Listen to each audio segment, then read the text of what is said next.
That most of you say you want to be successful, but you don't want it bad. You just kind of want it.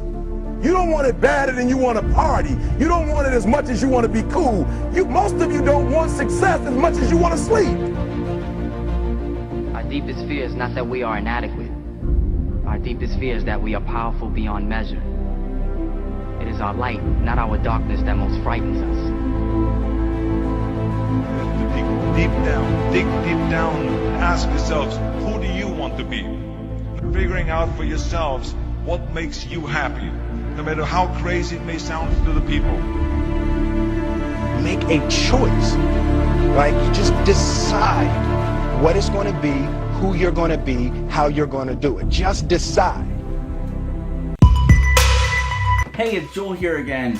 I wanted to come and talk to you. Yesterday I talked about action plan, and I was working on my action plan today, and I was like, you know what? I wanted to do another video quickly and just talk about part of the action plan where we talked about making a list of everything you could possibly think of that will help you to achieve this goal. So I was working on my list, and step one of my list is what I'm going to be starting next week at work, and I want to talk to you about it. And like I said, if you haven't worked on your goals in the fourth quarter, not just work but really personal in your life. My wife and I, we were talking about what our personal goals in our life are going to be for this fourth quarter and where we want to be in savings, and that's going to be our goal to walk into 2019 with. So this is one of the things I'm going to need to achieve that goal. So people often tell me, oh, I'm going to cut out Netflix so I can save money. Let's be honest, if that $11.99 a month is what it's going to take for you to save in 4 months what your goal is probably not high enough. Or you should be thinking a little bit different. I'm not big into taking out things. Yeah, there's things obviously in your life that you probably can live without of. But I'm already minimalistic, so what I have is something I always use, and I use it on a daily basis. If I haven't used it in a week, it's probably thrown away or I've sold it already. So I look at it as Netflix as something that saves me money. I don't cut out Netflix, because if I didn't have $11.99 Netflix, I'd be spending $11.99 Friday and Saturday at the movie theaters, times 4 weeks in a month, 2 months left to go to end fourth quarter. Yeah, for me and my wife, it's probably cheaper keeping Netflix. I look at it as a different aspect though. It's part of my step one of what I'm going to be doing next week.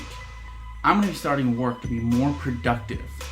Instead of just get to work, get out, by lunchtime I'm already thinking about what time I can leave work and to get out, or even at lunch, I'm taking extra long at lunch because I just don't want to go back to work. I'm going to be thinking differently this time. I'm actually going to be thinking, how productive can I be at work? Because this next week, I'm going to be the most productive person that I can possibly be, because I want to end this fourth quarter strong. And if you think about it, work's the one that gives you the paycheck, the money, and that's my goal, is to have more in savings. Then how about I show work a little bit more of my attention? Does that kind of make sense? So if I show work a little bit more of my attention, instead of taking this hour lunch break where I should only be taking a 30-minute lunch break, I'm going to be really conscious of it. Instead of like leaving exactly at 5 o'clock, probably going to stay a little bit extra this week. Might even get there a little bit earlier this week. I'm going to push myself harder to give work more attention this week. Because if I give work more attention, work's going to give me more attention. And that will help my paycheck, obviously. So, like I said, my challenge for myself is to be next level at work. It's kind of the theme, it's kind of the website I built, it's next level, nurses.com, but it's bigger than that right now.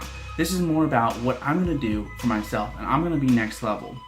And something I want you to think about is, work. Like I said, work is what gives you the paycheck, so how about be smarter at work? How about master work? I saw a advertisement not too long ago. It said it was for a school, and it said top programmers make $120,000 a year, and I was blown away. I was like, oh my gosh, I can program? Why am I not doing that? I should just go ahead and do that. Well, then I started to think about, I was talking with my mentor about it, and he was like, Joel, $120,000 a year is not hard to do. Think about it. He was like, how much do you think your boss makes? How much do you think the top performers at your job makes? He was like, no, forget that. Forget about your job. He was like, how about Dollar General? How much do you think the top performers at Dollar General, like the district manager, McDonald's. How much do you think like those district managers at McDonald's are making? The top performers, not just the workers, the top performers at every industry is probably making $120,000. So that's not something, a big accomplishment. What's the big accomplishment is to be the top performer. So, my goal to you, set in your mind that you're gonna be the top performer next week and see what can happen to you. Basically, just be next level next week.